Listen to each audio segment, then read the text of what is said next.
The following video was sponsored by the Greek American Heritage Society of Philadelphia, preserving and promoting our community's history.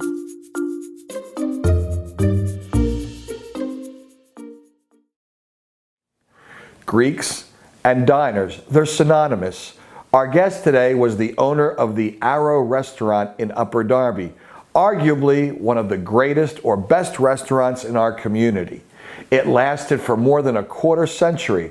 It was at the center of the entire Greek community. John Soloman, welcome to Cosmos Philly. Thank you. John, before we get started, give me a little background about your Greek background, where you came from, My uncle Harry Solomon, which he had the Haddington restaurant at 63rd and Lacos there, brought me to this country in February 1950. And that's how my life started in America. I started as a busboy in the Haddington. I worked there for 8-9 years. I went to a vocational school, Davos Vocational School. And then in 1966, I opened the Arrow restaurant. You had a great story, I think you told me earlier, about being an athlete at Dobbins. Okay. You met up with another very well-known Greek American in our community. Yeah. Who was that?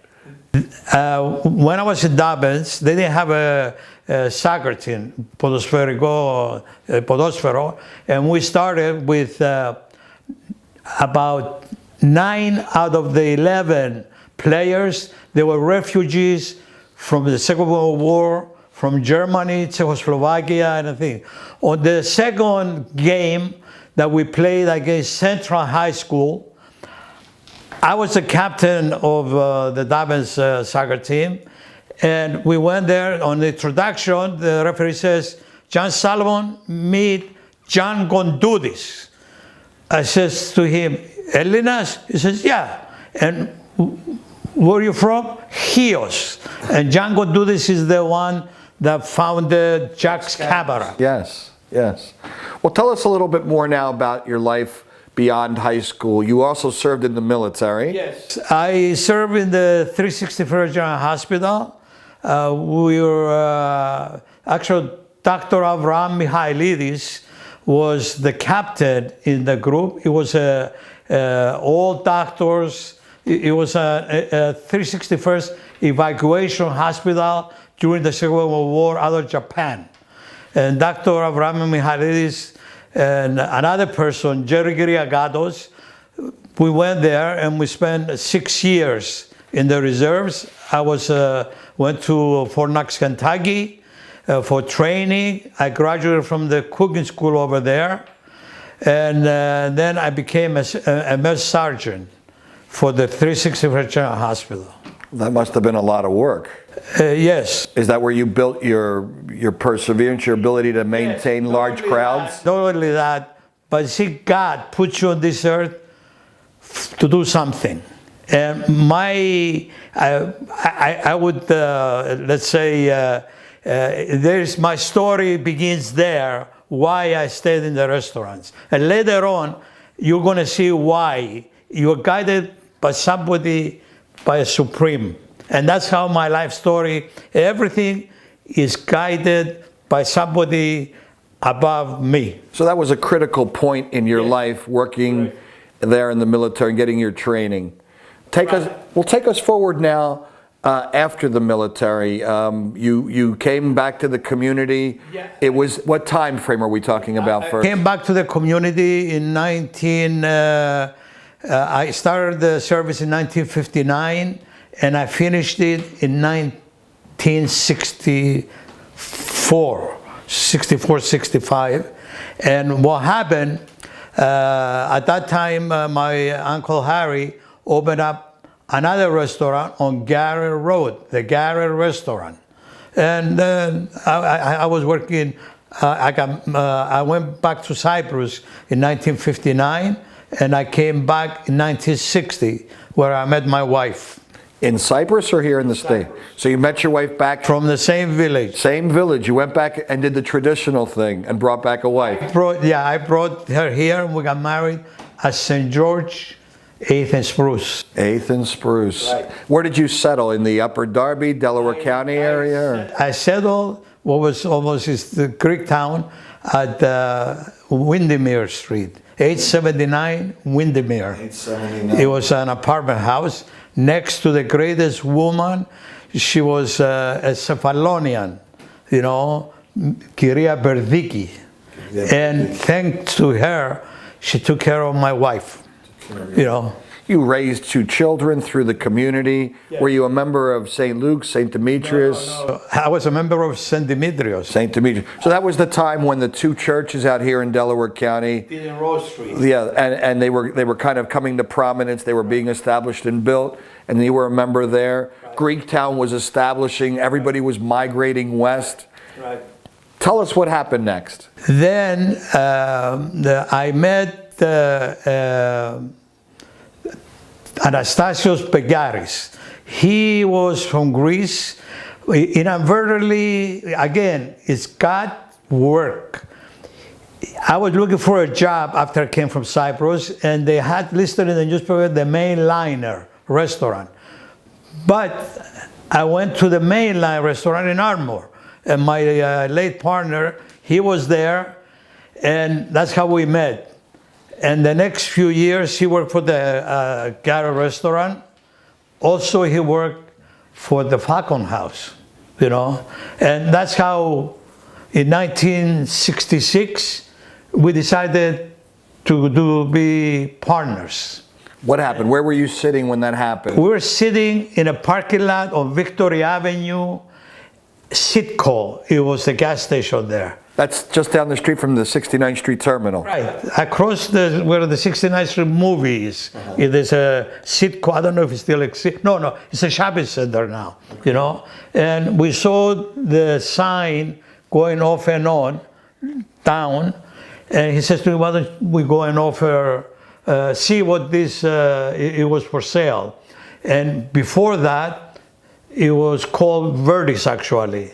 And now we're talking about the restaurant at the intersection of 69th and Market? 6820-24 Market Street. I stand corrected. Next to Horace Harris, right. In the middle of the block. It was Horace Harris, the Arrow, and then the big building. Okay, and you saw this flickering sign? And we went there, and we made an offer, and then a counter offer, and it was owned by Kostas Soudos. So a Greek? Podos.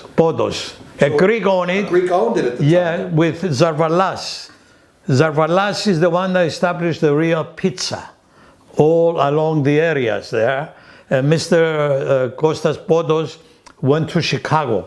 Okay. You know, and then that's how the Arrow restaurant started. Well, that's what I was going to get to. How did the name Arrow Restaurant? Arrow restaurant, we couldn't decide. I wanted to put it Kent Restaurant because Kent Street is right next to it. Okay. And my partner, you know, he says to me, no, John, let's put Tucson Arrow Restaurant because it was lighting off and on. And all we did put the name Arrow. So because the flash of the arrow was going on, flickering, you decided that's what you're going to name. Right. You know? So when did you officially open? What was the date? May 5th. The first week in May could have been 1966. Wow. So you just celebrated yes. a long, I can't even give you the numbers, but it was a long time. Right. And how long did you stay open? Then we actually, the business increased. We had standing room only. And then my late partner he got married. He went to Greece. He came back. He got married, and he has a son which I baptized, you know, Christo. And in 1970, he passed away. You know, December 5th. You know, and then I took the place over. And then I expanded it. There were silos next to me, silos appliance, and I bought the building, I expanded it, and that's how it really grew. So it really grew. Well, let's talk about, you went through a couple of... In the 1970s, Apollo Tour, Changamburoglu, was bringing all these different people from Greece. They were tailors and all this stuff. And I would say I fed quite a few hundred, even thousands there. We mentioned earlier that your business was very successful and well known in the community. Let's talk a little bit about what made it so successful. You dealt with different ethnic communities. There were politicians that stopped over, and we said the location was prime. Right. What happened, sometimes I keep bringing God in, but it was God's will. Across the street, there was this unemployment office. And in there, it was a Greek manager together with Mr. Joe DeFeo. He was a community writer for Use of Delaware County. And to this day, I will always give him credit. He wrote one sentence: "You'll never get a bad meal at the Arrow restaurant." I should have made it a theme song in marketing, the Arrow restaurant. Yeah. And the other gentleman, he was the manager of Sears and Roebuck down the street, and every day he would bring me like people from his office, and his name was John Pacuris. Okay. And I would give him credit too, because what I was doing, the whole area, it had a lot of sales girls and sales persons. I was using them by taking care of them with the good food and everything. They were my biggest publicity. Anytime somebody went shopping to Gimbel's, Leeds, all these different places, Sears, they would say, "Where can you go and eat?" And he says, "Of course, the Arrow restaurant." There was a radio station above your business too. Yes. You expanded that. That continued to be part of the community too. There was a Greek convenience store up the street. Right. It was the American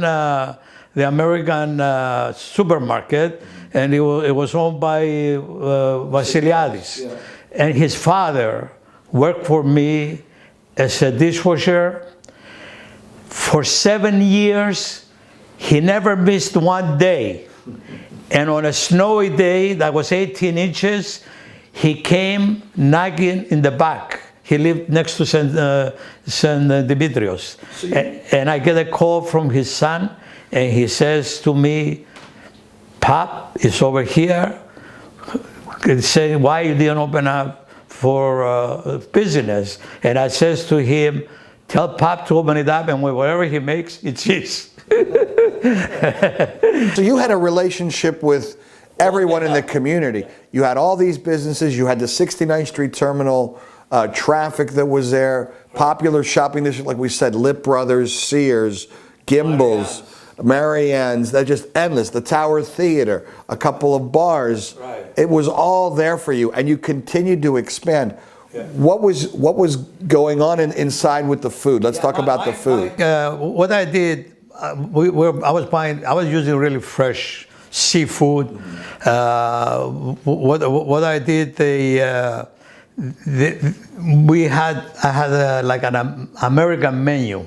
I introduced some Greek food, but very little. It was a lot of fish, a lot of, and my customers, they were from the Jewish community, all the way from Winfield, Overbrook Park then came in, and they used to come all the way to take the L, and they come from the Northeast.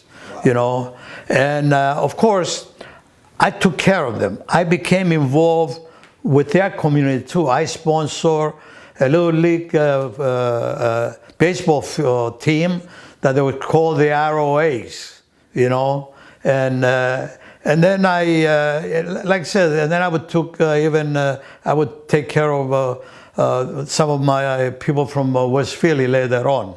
I had the kids as guests, for hamburgers and everything else. Well, let's talk a little bit about the relationship you had with the Greek community there. We said you knew many of the people in the media business. The church was literally 6 to 8 blocks away. You had something with John Komburoglu's immigration, and you employed a lot of these people. Are these people today in your life? Do you see these people? Some of them, I had, by the way, all these people that they were employed by me, it was their restaurant too. I didn't boss them around. They took care. I gave it to them almost like a gift, because I had a family of 5 children that the oldest, she tried Gally. She tried to save her family, instead of going to different homes. And they were the gift for me from the guy up there. And she took care for a lot of years. And then I had 20 waitresses. The #1 waitress, I used to be her busboy in 1950 at the Haddington. And she was like almost my mother, and she took care of all the waitresses, So I have that. Were you the guy at the front of the restaurant? I started in the back, and then I came to the front, and the customers never look at the menu. They would say, "John, what shall I eat today?" That's how they ordered. That's how they That's amazing. You don't hear those stories. What changed on the menu over 25 years? Was there much, or did it stay consistent? I kept, it was everything. We used to bring from Bedford, New England states, all the fish together with Bible seafood. We would bring X amount of thousands of pounds, and I used to use a lot of fish, And of course, I even had, the leg of lamb. Then it wasn't Australian; it was American. I was doing my own butchering. Everything was done on the premises? Everything was done in the premises. And that's what you were known for, the lamb, the fish. Steaks. I had the fisherman's special, which was lobster tail and all this stuff, and to this day, I'll even give you names that they will come in and eat. You still know the names? They were, yes. Go ahead, throw a couple. Kostas Raftis. Another one. The late Pete Pappas. Right. And George Koudelis. Then he just got married to Barbara. Everybody, all the priests would come in. You knew everybody. Dr. Karayanis, #1 customer. His office was just up the street. Up the street, Then, there was about a dozen lawyers coming in at lunchtime, when I had only 66 seats, How many seats did it have eventually? 180. From 66, it went to 180 seats. Still, there was a line, because the greatest thing over here in the United States, the American people love lines. They see a line, they jump in. They think they're missing something. Right. So the biggest advertisement, it was my lines outside. It wasn't, to me, it wasn't work. It was a love affair. What's changed about diners, you think? Well, the fast foods came in. The big companies came in. They put a control menu. Everything sometimes is pre-made, and that's how things changed, and the appetite of the people changed too, Do you still visit diners today? Never.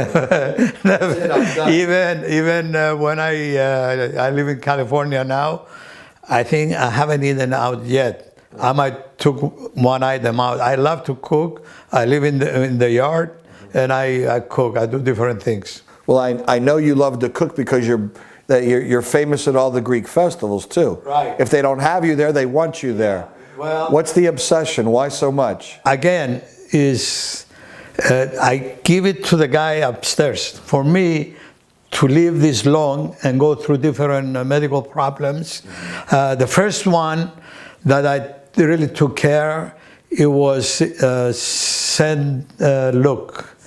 You know, first they was doing something in Rose Tree, all the churches, and then they broke up. And actually, then we started the Greek affair.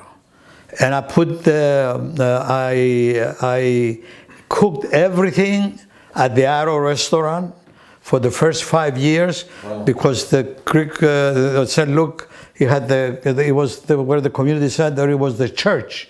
So for the first 5 years, I would take it, everything, even cut salad and everything, and we would move it in the back. You know, we lived outside in the yard. And we have some pictures. In fact, I posted some pictures on Facebook just yesterday, you know. And then it grew. The church in 1984 built the beautiful church. Obviously, you had a great relationship with many people in your community and your employees.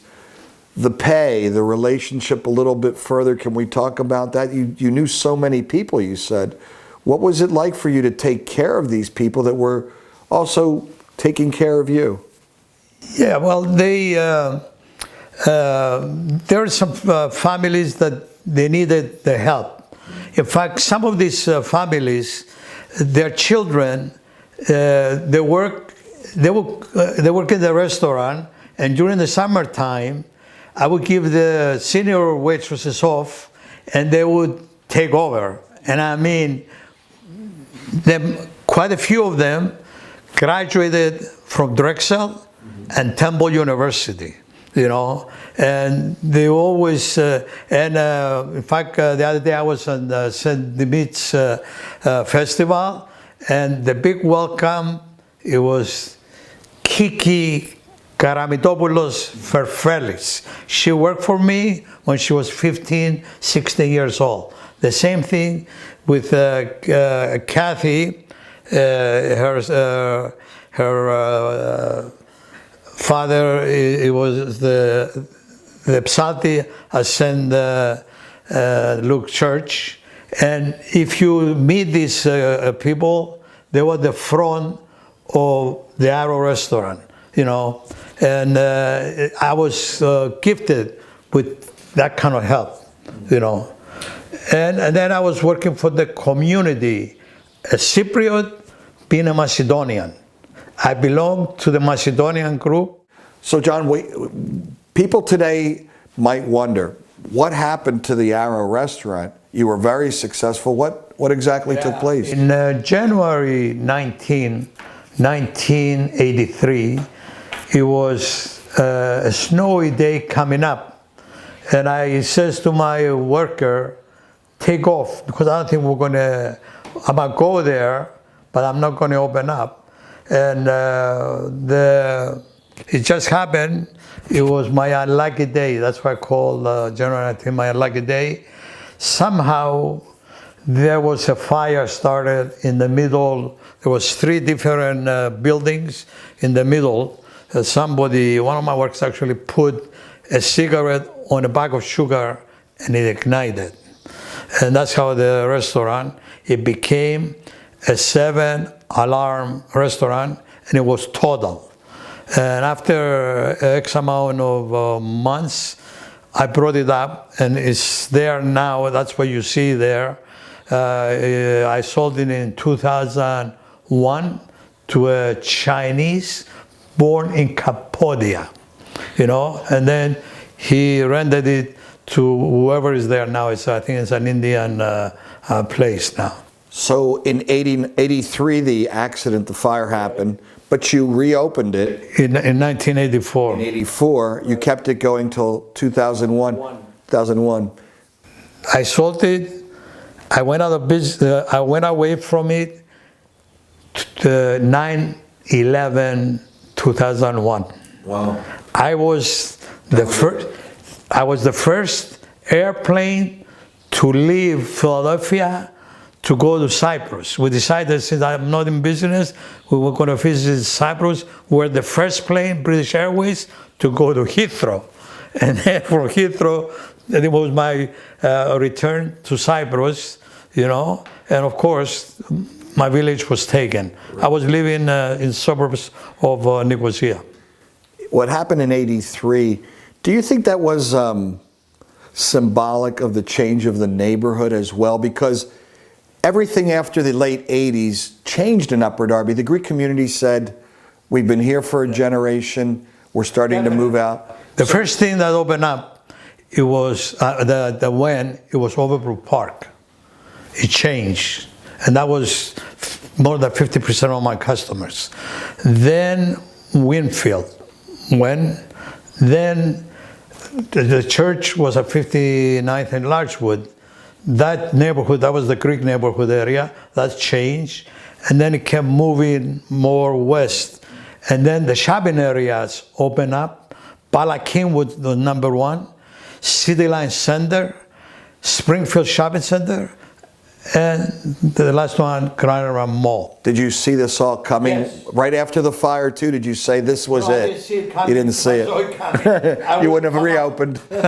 You know, although, you know, I had the opportunity to move over here in Broomall. But it was definitely a marker. You're saying a marker for the time. Yeah. Times are changing. Yeah, the 69th Street market was sold to the, I don't know if he's still the owner here. Things change, you know, and it happens in every neighborhood. Do you ever go through the old neighborhood and drive around and look around at all? I visited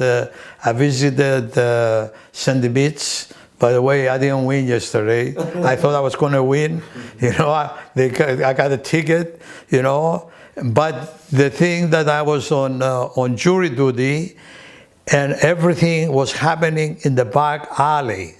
You know, this guy, you know, they were selling drugs. What do you miss most about that neighborhood? I miss the people, actually, you know, because it was the hot shop up the street, you know, and then I see Gary's Alley. The bowling alley is down. You know, it was one of the first ones. I even worked Jimmy Dykes, 52nd, the bowling alley that was selling pins, you know. And I think Gary's might have been the first automatic, you know. That's it. Let's talk a little bit about Cyprus for you. Is there a pain for you? Do you return to Cyprus? Yes. My children actually, they were there during the invasion, and they came through the British base to London, and then they came to America in 1974, you know. And I bought this house in 1974, and they didn't know that we had another house, you know. And we go back. But for years, the village was taken by the Turks. What was the name of the village? Vadili. Vadili. And what area was it in? It's in the Famagusta area, but it's between Nicosia and Famagusta. 18 miles to Nicosia, 18 miles to Famagusta, 18 miles to Larnaca. Wow. It's in the middle of the wheat belt, Pesauria. And we went there the first time. And of course, it was a Turkish family living in the place that I was born. So I was lucky. There were two, a boy and a girl, and we're like about 15, 14 years old. And I says, "Do you speak Greek?" And she said, "No." "Do you speak?" I says, "I speak a little Turkish." I did speak a little Turkish, but I couldn't communicate. I says, "Do you speak English?" He says, "Yes, a little bit." So I explained to him where. I said, "In this room, I was born." You know, in 1935, and by the way, the midwife, she was a refugee herself, Ms. Birnea, Igiria Dimitria Karayanni, and she was a refugee twice. Wow. You know, and she fled Smyrna at the turn of the century. Then she came to Cyprus and then fled there. And then she was the first lady to drive in Cyprus. She drove a Volkswagen. Well, that's worth mentioning again. What's their name? Dimitria Karayannis. She delivered over 3,000 children. Wow. In the 5 different villages around. Amazing. You know, she was the #1 midwife even for the Turks. Let's talk about your family a little bit more. Brothers and sisters, mother and father. I'm the oldest of the 7 children. 3 boys and 4 girls. Where did everybody else go? One of them is over here. My father and mother came, and my brother, the 2 brothers came, and my sister, they came over here, and they lived in Melbourne, across the street. Melbourne, okay. Yeah, in Melbourne, just right across the street. Right, you know. And then he went back, and then the invasion came, and he came back here, and then he went back again. And I think he died in 1984. On the southern side of the country? Yeah, it was in Larnaca area. Okay. He became a refugee, right. you know, and my father worked in the restaurant with me. Oh, he worked in the store? Yes, he was he was the kitchen man all around. He was cleaning different vegetables and everything else. At the beginning of our interview, we mentioned Greeks, restaurants, and we said they're synonymous. Why are Greeks so successful? What do you think makes us the successful? So successful. Number 1, I want everybody to realize we live in the greatest country in the world. It gives you the opportunity, if you have a dream, to fulfill that dream, you know, and this is the United States of America. You know, you cannot have this opportunity in some other countries, very few countries. Was this your American dream? This is the American dream, baby. And I mean, I'm living it, I'm enjoying it, you know, and thanks to God, I was successful. And thanks to God, He gave me 2 children, 2 girls, and they're very, very happy. And I appreciate for everything that they've done to me, you know.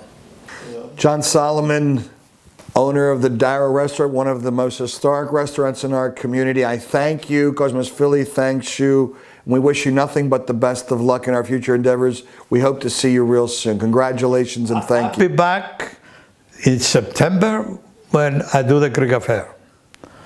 It'll be number 42. Number 42. Thank you, John. Thank you. Okay, thank you. For more information about sponsoring or viewing the interview series, visit the Greek American Heritage Society of Philadelphia online at gahsp.org.